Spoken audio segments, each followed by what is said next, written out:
Bonjour à toi. J'avais envie de démarrer cette semaine par un partage de réflexion qui déjà travaille chez moi depuis un bon moment sur la notion de spiritualité. Alors attention, je n'ai pas du tout la prétention d'avoir une définition euh, qui soit autre que la mienne finalement de la spiritualité. Parce que il y a maintes solutions et possibilités de définir la spiritualité. Donc, il est évident que ce n'est que ma vision des choses. Mais ce que je pense actuellement de ce que l'on pourrait définir comme étant la spiritualité, c'est une vision d'une résonance ou d'une connexion à quelque chose qui est plus grand que soi, à quelque chose qui a une autre dimension que ce que nous sommes dans notre incarnation, et d'être conscient de cette relation à cet invisible, à cette dimension autre. Et ce que je voulais vous partager en fait avec tout ça, c'est que il y a depuis maintenant plusieurs années. Alors, il est clair, je précise, que j'ai certainement mon prisme de médium et de thérapeute énergétique, puisque c'est mon quotidien, et que donc forcément, j'ai une vision certainement parcellaire des choses. Mais en tout cas, depuis plusieurs années, je vois beaucoup de gens parler de la spiritualité, se connecter à ça, découvrir cela.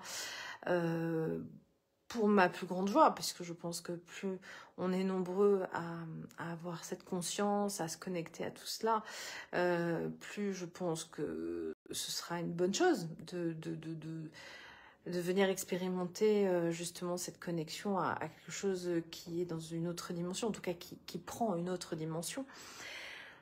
Mais en parallèle de cela, il y a une souffrance en moi. Quelque part, ouais, c'est peut-être lourd comme mot, hein, souffrance. Mais la souffrance, elle est du fait que dans ma vision de la spiritualité n'a rien de déconnecté avec la vie, en fait, la vie de tous les jours, la vie de qui on est tous les jours, dans notre cadre personnel, dans notre cadre professionnel, dans notre manière d'être, etc. Et j'ai l'impression que pour certains, la spiritualité, c'est très sectorisé. C'est se mettre dans des circonstances pour pratiquer quelque chose de l'ordre de la spiritualité.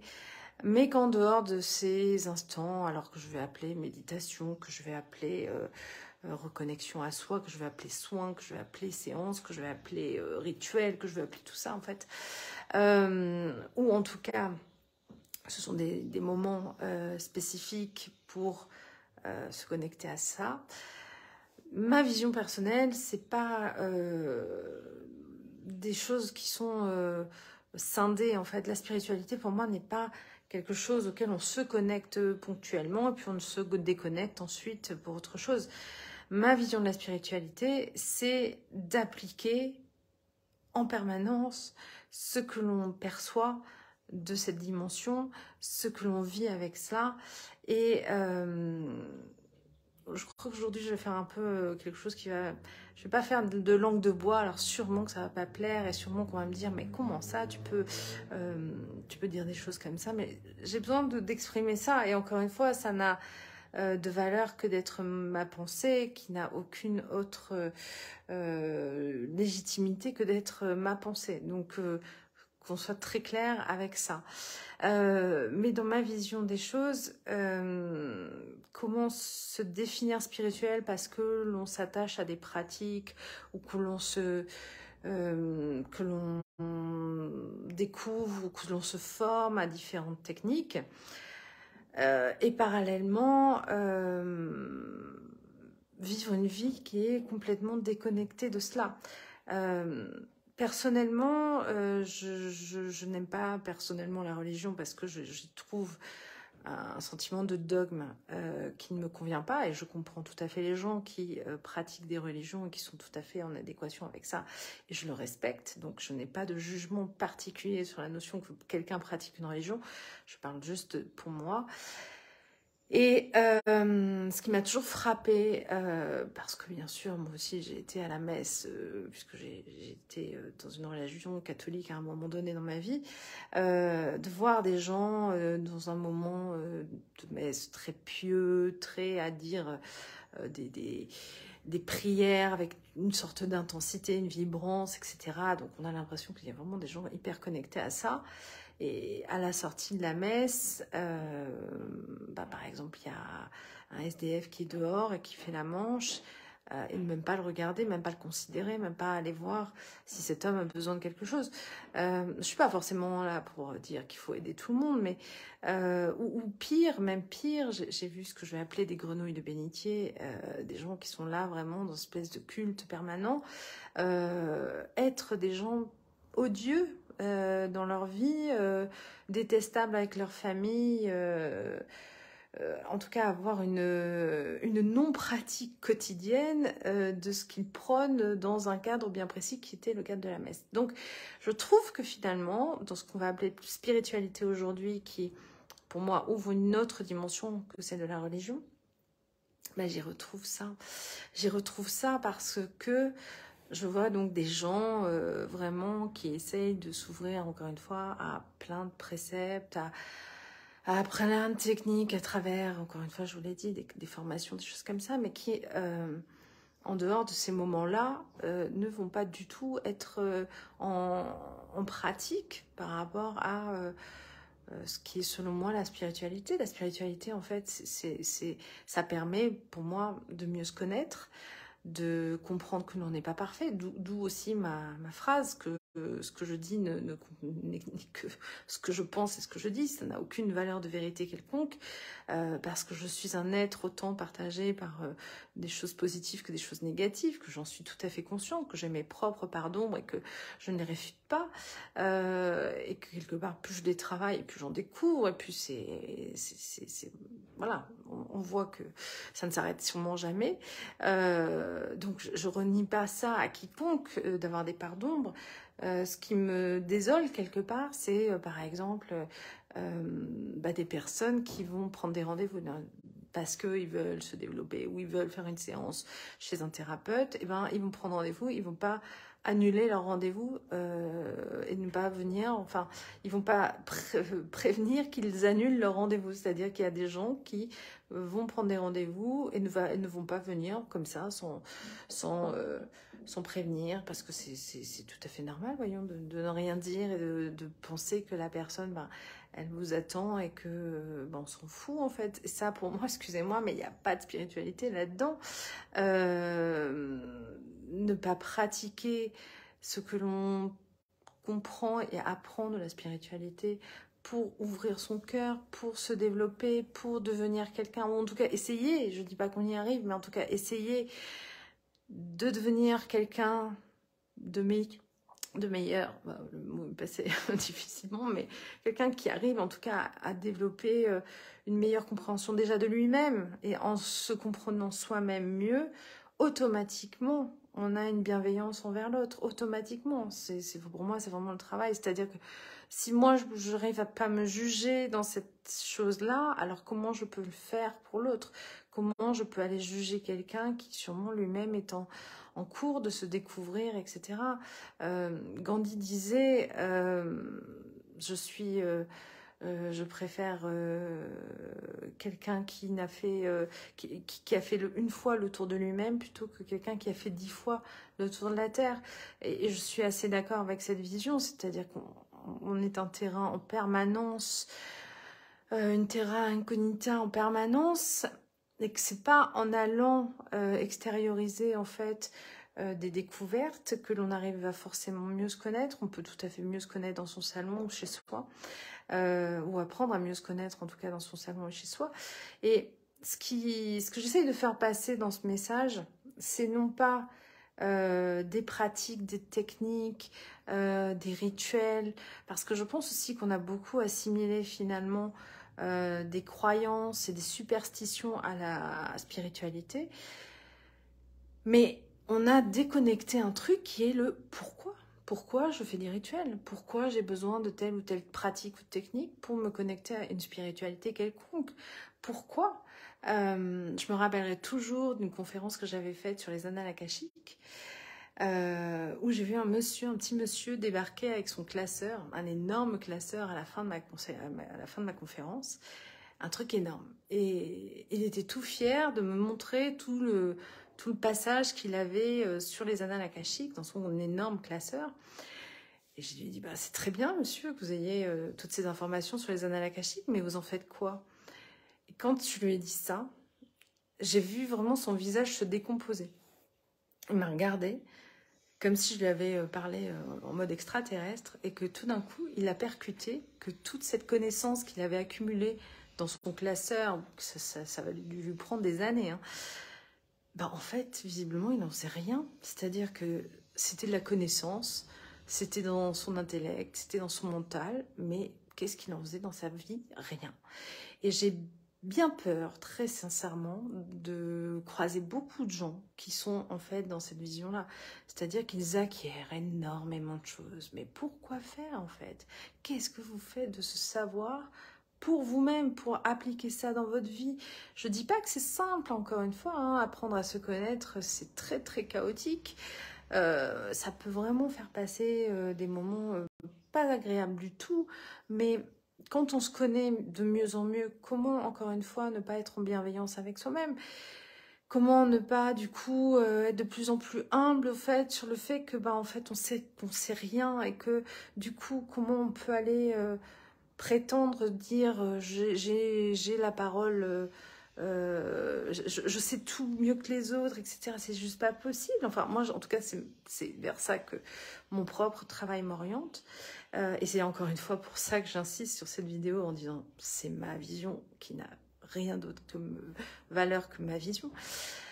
J'ai certainement pas la prétention d'avoir la connaissance unique de tout cela, mais ce que je veux dire, c'est très important à mon sens de comprendre qu'une spiritualité n'est rien d'autre qu'une application concrète de quelque chose dans sa vie pour mieux vivre vis-à-vis de soi et vis-à-vis des autres, mais dans le respect de soi-même et dans le respect des autres.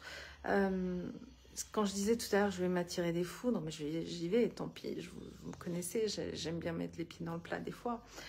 Mais quand j'entends que certaines destinations, par exemple Bali, par exemple d'autres choses, sont encore obligatoirement avec des schémas vaccinaux complets, je me dis, mais alors quelle est la pertinence de dire je vais faire un voyage spirituel là-bas, mais je dois avoir mes 3 picouzes. Moi, excusez-moi, mais ça a été pour moi un cap, hein. C'était ce qu'on a eu pendant 2 ans quand même. Pour moi, j'ai vu un énorme cap pour voir jusqu'à quel degré on était capable de se respecter ou pas dans son intégrité, dans ce que l'on pense de sa santé, etc. Et là, aller faire des picouzes juste pour dire je vais aller vivre un voyage spirituel à tel endroit, alors là, j'ai pas compris, je comprends pas. Personnellement, je comprends pas. Alors je sais, hein, ça lèvera peut-être des polémiques, c'est pas grave. Mon avis très tranché sur la question, mais il n'est en aucun cas possible que je m'injecte des substances dont je suis absolument certaine qu'elles sont néfastes, et je pense que malheureusement l'actualité nous le prouve, juste pour dire qu'on fait quelque chose qui est en lien avec une spiritualité. Ce n'est pas ça, la spiritualité. La spiritualité, c'est justement d'écouter ton intuition, d'écouter ton cœur, de dire quelque chose qui te dit attention, peut-être que ça, c'était pas bon pour toi, mais alors, aller faire ces picouzes-là pour dire je vais aller vivre un truc avec des chamans, avec des machins, avec des trucs, mais qui en plus, sincèrement, est-ce que c'est un quotidien pour vous de prendre de l'ayahuasca? Est-ce que c'est un quotidien pour vous d'aller faire tel ou tel rituel? Et quelle est la symbolique pour vous dans votre vie de pratiquer telle ou telle chose? On n'est pas obligé de partir au fin fond du monde pour être dans la spiritualité. On n'est pas obligé de prendre des substances pour être dans la spiritualité. Absolument pas. Et donc, je m'interroge. Parce que est-ce qu'on est dans une espèce de spiritualité spectacle où il faut se montrer dans quelque chose, dans des rituels, dans des cérémonies, dans des machins, qui vous donne l'impression que vous participez à quelque chose. Mais sincèrement, qu'est-ce que ça ouvre dans votre cœur? Qu'est-ce que ça fait en vous? Qu'est-ce que ça vous apporte? Qu'est-ce que ça vous a donné en plus? Qui vous a ouvert un état de conscience pour aller peut-être mieux, vous ouvrir à autre chose? Mais est-ce que ce truc-là, vous ne pouviez pas l'avoir en restant dans votre salon, en réfléchissant, en pratiquant des trucs et des techniques qui sont juste pour vous, en faisant la méditation tout simplement, en allant vous connecter à l'intérieur? Voilà, ma question elle est là en fait. Et cette espèce de spiritualité fake, démonstrative, fake dans le sens, si elle n'a pas de sens pour vous, elle peut l'avoir, ça c'est ok. Mais si vous pratiquez des choses juste parce qu'on est dans la croyance ou dans la superstition que c'est telle chose qui doit faire, qui doit m'apporter telle chose, je crois pas que ça marche comme ça. Pour mon expérience, ça ne marche pas comme ça. Ça passe toujours par nous en premier. Ça passe toujours par qui l'on est et c'est ce qui est en nous, qui attire à nous en fait. Enfin, c'est ma vision, hein, encore une fois. Mais je pense très sincèrement que c'est ce que l'on découvre de soi, c'est cet état d'être que l'on peut avoir qui fait que tout d'un coup, on va devenir une éponge qui attire à soi des expériences, qui attire à soi des gens, qui attire à soi peut-être des choses que l'on aimerait avoir ou faire. C'est vous le catalyseur, c'est pas le rituel, c'est pas la pratique un tel ou un tel, c'est pas parce que vous pratiquez telle chose ou telle chose, c'est ce que ça ouvre en vous et qui vibratoirement a une résonance pour vous et qui vous fait vibrer encore plus en fait. Voilà, c'est ça que je voulais vous partager parce que j'ai de plus en plus de mal moi avec ça, avec ces personnes qui se disent être là-dedans et qui, dans l'application concrète des choses, ne sont pas plus que qui que ce soit. Et ok, tout le monde est sur son chemin, ok, tout le monde avance, tout le monde a le droit de se tromper, tout le monde a le droit de... Mais là aussi, il y a un chemin qui est individuel dans la spiritualité, il faut l'intégrer. C'est pas en faisant des choses de masse que ça vous correspond nécessairement. C'est pas parce que vous faites telle ou telle pratique, encore une fois, qu'elle a une correspondance pour vous. Est-ce que c'est vraiment ce que vous aviez besoin? Ou est-ce que vous êtes laissé entraîner par quelque chose parce que ça se fait, parce que ça se doit, parce que ça... J'en sais rien. Voilà. Essayez d'être vraiment en cohérence avec qui vous êtes et juste une application concrète dans votre pratique personnelle, dans votre vie personnelle. Ne décorrélez pas aussi ça. C'est que la spiritualité n'a rien d'autre comme but que de vous améliorer votre vie personnelle. Ça n'a aucun autre effet. La spiritualité n'est pas un domaine à part qui n'a rien à voir avec votre vie. Votre vie, la spiritualité sont la même chose. Plus vous intégrez de spiritualité dans votre vie, plus il se passe des choses dans votre vie. Mais c'est votre vie, d'accord? Donc vivez d'abord votre vie. C'est d'abord ça qui compte. C'est pas de croire que votre vie, ça c'est à mettre de côté et que le truc à côté, ça c'est top. Mais non, c'est pas ça. Ça résonne ensemble. Ça fonctionne ensemble. Voilà, donc je voulais vous transmettre ça parce que ce côté spiritualité fake me parle pas plus du tout dans le sens, je l'observe, mais je sens que vraiment là il y a un écueil total qui fonctionne pas du tout, qui est dans ce que j'appelle souvent la spiritualité de supermarché. C'est pas cool et puis ça se veut un peu élitiste quand je dis ça, mais ce qui m'embête, c'est qu'on est dans une espèce de consommation de masse là, d'un truc qui a rien à voir en fait. Ça n'a rien à voir avec la masse, la spiritualité. C'est un truc avec vous, en fait, vous et vous-même, basta. Et peu importe. Après qu'une technique, qu'une personne vous démontre ou vous montre quelque chose de vous-même, que vous en compreniez quelque chose, alors là, ça fonctionne. Mais c'est pas ça ou ça qui fonctionne, c'est pas la technique ou la personne. Ce qui compte, c'est ce que vous percevez de vous à travers cette technique ou à travers cette personne. Elle n'est qu'un révélateur, elle n'est là que pour mettre une sorte de lumière sur quelque chose qui est déjà là en vous, mais que vous ne voyez pas parce que peut-être dans votre actualité, c'est pas encore présent. Mais c'est tout, c'est tout. Et comprenez bien que c'est toujours corrélé avec vous et votre vie. Et comprenez bien que ce n'est pas un domaine séparé de qui vous êtes. Et que donc, l'application concrète, elle est logique, elle est dans vos faits, elle est dans vous, dans qui vous êtes, dans qui vous incarnez, dans votre pratique. Si vous vous dites spirituel en faisant telle ou telle chose et que derrière vous êtes quelqu'un qui critique tout le monde, qui est pas sympathique, qui faites pas attention aux autres, posez-vous des questions. Est-ce que c'est vraiment ça qui a du sens pour vous? Voilà. Voilà mon partage, j'avais besoin de le dire, j'avais besoin de le partager et faites-en ce que vous voulez. Je ne dis pas encore une fois que c'est une vérité, ça ne l'est pas, ça n'est que la mienne. Ça n'est que la mienne en plus avec mon prisme et ma vision. Donc d'autant plus que ça n'est que la mienne. Mais en tout cas, je vous souhaite à tous une excellente journée. Peut-être qu'elle aura des résonances sur vos expériences personnelles. À bientôt.